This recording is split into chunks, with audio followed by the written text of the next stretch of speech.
السلام علیکم ورحمۃ اللہ وبرکاتہ۔ بسم اللہ الرحمن الرحیم۔ عزیز طلباء، حدیث مبارکہ کے آج کے سبق میں ہم حدیث نمبر 299 سے شروع کرنے لگے ہیں، توجہ کیجیے گا۔ بسم اللہ الرحمن الرحیم۔ عن عبادۃ بن الصامت رضی اللہ تعالی عنہ قال قال رسول اللہ صلی اللہ علیہ وسلم من احب لقاء اللہ احب اللہ لقاءہ۔ حضرت عبادہ بن صامت رضی اللہ تعالیٰ عنہ سے روایت ہے کہ رسول اللہ صلی اللہ علیہ وسلم نے فرمایا، جس کو اللہ سے ملنا پسند ہو، محبوب ہو، اللہ کو اس سے ملنا محبوب ہوتا ہے۔ ومن کریہ لقاء اللہ، اور جس کو اللہ سے ملنا ناگوار ہو، کریہ اللہ لقاءہ، اللہ کو اس سے ملنا ناگوار ہے۔ مطلب یہ ہے عزیز طلباء کہ موت کے بعد جو اللہ تعالیٰ کی رضا اور اس کا جو فضل و کرم ہے، جو موت کے وقت مومن پر منکشف کر دیا جاتا ہے، وہ آدمی کو محبوب اور اس کا شوق ہونا چاہیے۔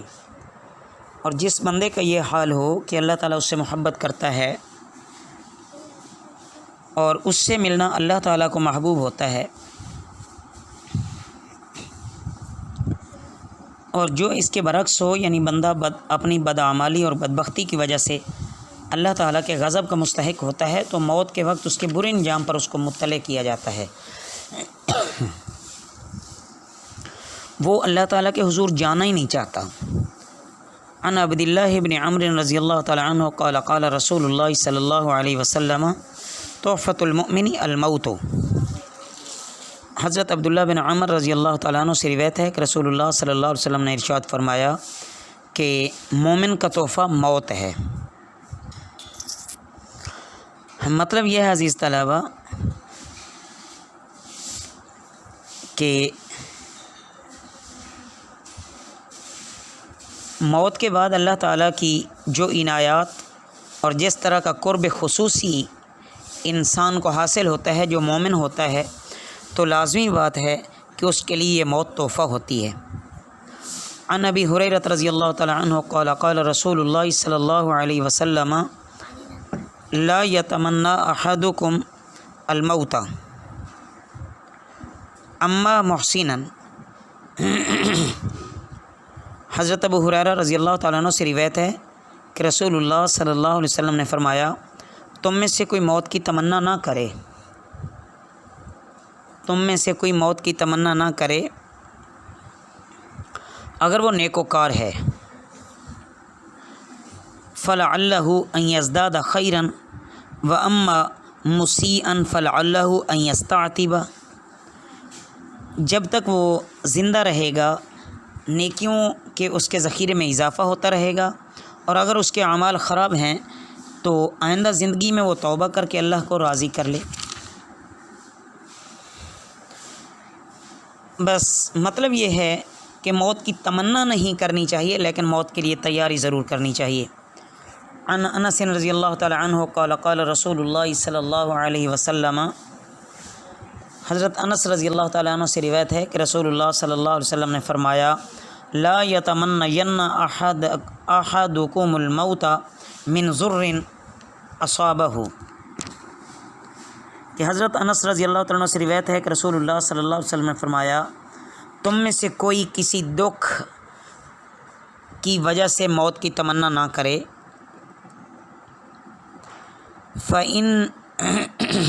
فَإِنْ كَانَ لَا بُدَّ فَاعِلًا، اگر بالکل ہی لاچار ہو، فَلْيَقُلْ، پس چاہیے کہ وہ کہے، اللہم احیینی ما کانت الحیات خیرا لی، اے اللہ میرے لیے جب تک زندگی بہتر ہو اس وقت تک مجھے زندہ رکھ، وتوفنی اذا کانت الوفات خیرا لی، اور جب میرے لیے موت بہتر ہو تو اس وقت مجھے دنیا سے اٹھا لے۔ مطلب یہ ہے عزیز طلبہ کہ موت کی تمنا نہیں کرنی چاہیے. موت مومن کے لیے تحفہ ہے اور بیماری اور دوسری تکلیفوں کو خدائی تنبیہ سمجھتے ہوئے اپنی اصلاح کی فکر اور کوشش میں لگ جانا چاہیے. اپنے آپ کو موت کی تمنا کرنے میں نہیں کھپا دینا چاہیے. عن ابی سعید رضی اللہ تعالی عنہ عن النبی صلی اللہ علیہ وسلم قال، حضرت ابو سعید خدری رضی اللہ تعالیٰ عنہ سے روایت ہے کہ رسول اللہ صلی اللہ علیہ وسلم نے فرمایا، ما یصیب المسلم من نصب ولا وصب ولا ہم ولا حزن ولا اذن ولا غم، کہ مومن مرد کو جو بھی دکھ اور بیماری اور پریشانی اور رنج و غم اور جو بھی اذیت پہنچتی ہے، حتی الشوکۃ یشاکھا، یہاں تک کہ کانٹا بھی اگر اسے لگتا ہے، الا کفر اللہ بہا من خطایاہ، تو اللہ تعالیٰ ان چیزوں کے ذریعے اس کے گناہوں کی صفائی کر دیتا ہے. عن عبداللہ ابن مسعود رضی اللہ تعالیٰ عنہ قال قال رسول اللہ صلی اللہ علیہ وسلم، ما من مسلم یصیبہ اذی من مرض فما سواہ. حضرت عبداللہ بن مسعود رضی اللہ تعالیٰ عنہ سے روایت ہے کہ رسول اللہ صلی اللہ علیہ وسلم نے فرمایا، کسی مومن مرد کو جو بھی تکلیف پہنچتی ہے مرض سے، اللہ تعالیٰ اس کے ذریعے سے اس کے گناہ جھاڑ دیتا ہے. کما تحط الشجرۃ ورقہا، جیسا کہ درخت اپنے پتے جھاڑ دیتا ہے. مطلب یہ ہے کہ خزاں کے موسم میں جیسے درخت سے پتے گرتے ہیں، ایسے ہی جب کسی مومن کو کوئی تکلیف پہنچتی ہے، کوئی مرض پہنچتا ہے، تو اس سے اس کے گناہ ایسے ہی جھڑتے ہیں. عن ابی ہریرہ رضی اللہ تعالی عنہ قال قال رسول اللہ صلی اللہ علیہ وسلم، حضرت ابو ہریرہ رضی اللہ تعالیٰ عنہ سے روایت ہے کہ رسول اللہ صلی اللہ علیہ وسلم نے فرمایا، لا یزال البلاء بالمؤمن او المؤمنۃ فی نفسہ و مالہ و ولدہ. حضرت اللہ تعالیٰ کے بعض مومن بندے یا بندیوں پر اللہ تعالیٰ کی طرف سے مصائب آتے رہتے ہیں، کبھی جان پر، کبھی مال پر، کبھی اولاد پر. حتی یلقى اللہ تعالی وما علیہ من خطیئتہ، یہاں تک کہ مرنے کے بعد، یہاں تک کہ وہ اللہ تعالیٰ سے اس حال میں ملتا ہے کہ اس کا ایک گناہ بھی باقی نہیں رہتا. عن محمد ابن خالد السلمی رضی اللہ تعالیٰ عنہ عن ابیہ عن جدہ رضی اللہ تعالیٰ عنہ قال قال رسول اللہ صلی اللہ علیہ وسلم، کہ محمد بن ابی خالد سلمی رضی اللہ تعالیٰ عنہ اپنے والد سے روایت کرتے ہیں، وہ ان کے دادا سے، کہ رسول اللہ صلی اللہ علیہ وسلم نے فرمایا، ان العبد اذا سبقت له من اللہ منزلۃ، جب کوئی مومن بندہ اللہ تعالیٰ کی طرف ایسا بلند مقام طے کر جاتا ہے، ہاں کہ مومن بندے کے لیے اللہ تعالیٰ کی طرف سے ایسا بلند مقام طے ہو جاتا ہے، لم یبلغھا بعملہ ابتلاء اللہ فی جسدہ او فی مالہ او فی ولدہ، جس کو وہ اپنے عمل سے نہیں پا سکتا تو اللہ تعالیٰ اس کو کسی جسمانی یا مالی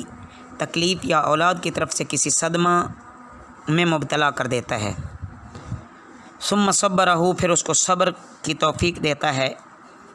علی ذلک، اس پر، حتی یبلغہ المنزلۃ التی سبقت لہ من اللہ، یہاں تک کہ اس بلند مقام پر پہنچا دیتا ہے جو اس کے لیے پہلے سے طے ہو چکا تھا. تو عزیز طلبہ، اللہ تعالیٰ احکم الحاکمین ہیں، اگر چاہیں تو بغیر کسی عمل اور استحقاق کے بھی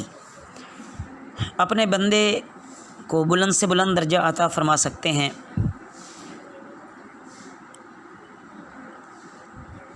تو جب اللہ کسی ایسے مقام پر پہنچانا چاہتے ہیں جس کو وہ اپنے اعمال کی وجہ سے نہیں پہنچ سکتا، وہاں نہیں پا سکتا، تو اعمال کی اس کمی کو مصائب، حوادث اور صبر کی توفیق سے اللہ تعالیٰ پورا فرما دیتے ہیں۔ عن جابر رضی اللہ تعالی عنہ قال قال رسول اللہ صلی اللہ علیہ وسلم، حضرت جابر رضی اللہ تعالیٰ عنہ سے روایت ہے کہ رسول اللہ صلی اللہ علیہ وسلم نے فرمایا، یود اہل العافیت یوم القیامتی، قیامت کے دن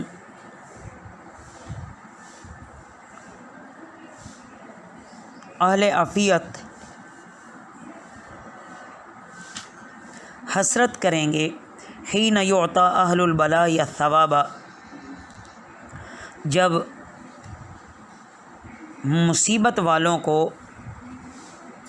اجر و ثواب دیا جائے گا، لو ان جلودہم کانت قرزت فی الدنیا بالمقاریض، کہ کاش دنیا میں ہماری کھالیں کینچیوں سے کاٹی گئی ہوتیں۔ ان عامر الرامی قال ذکر رسول اللہ صلی اللہ علیہ وسلم الاسقام، حضرت عامر رامی رضی اللہ تعالیٰ عنہ سے روایت ہے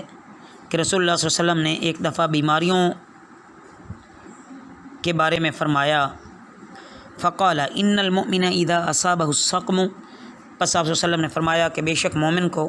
جب اسے بیماری پہنچتی ہے، ثم عافاہ اللہ عز وجل منہ، اور پھر اللہ تعالیٰ اس کو عافیت عطا فرما دیتے ہیں، کان کفارۃ لما مضی من ذنوبہ، تو یہ بیماری اس کے پچھلے گناہوں کا کفارہ ہو جاتی ہے، وموعظۃ لہ، اور اس کے لیے نصیحت ہو جاتی ہے، فیما یستقبل، اس چیز کے بارے میں جو اس کے لیے مستقبل میں ہے، وان المنافق، اور بے شک منافق، اذا مرض، جب مریض ہوتا ہے، ثم عوفی، پھر اسے عافیت دی جاتی ہے، کان کالبعیر، تو وہ اونٹ کی طرح ہو جاتا ہے۔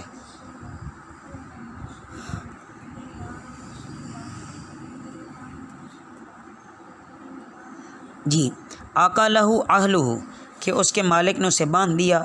ثم ارسلو، پھر اس کو چھوڑ دیا، فلم یدری لما عقلوہ ولیما ارسلوہ، لیکن اس کو کوئی احساس نہیں ہے، وہ نہیں جانتا کہ کیوں اس کو باندھا گیا اور کیوں کھولا گیا۔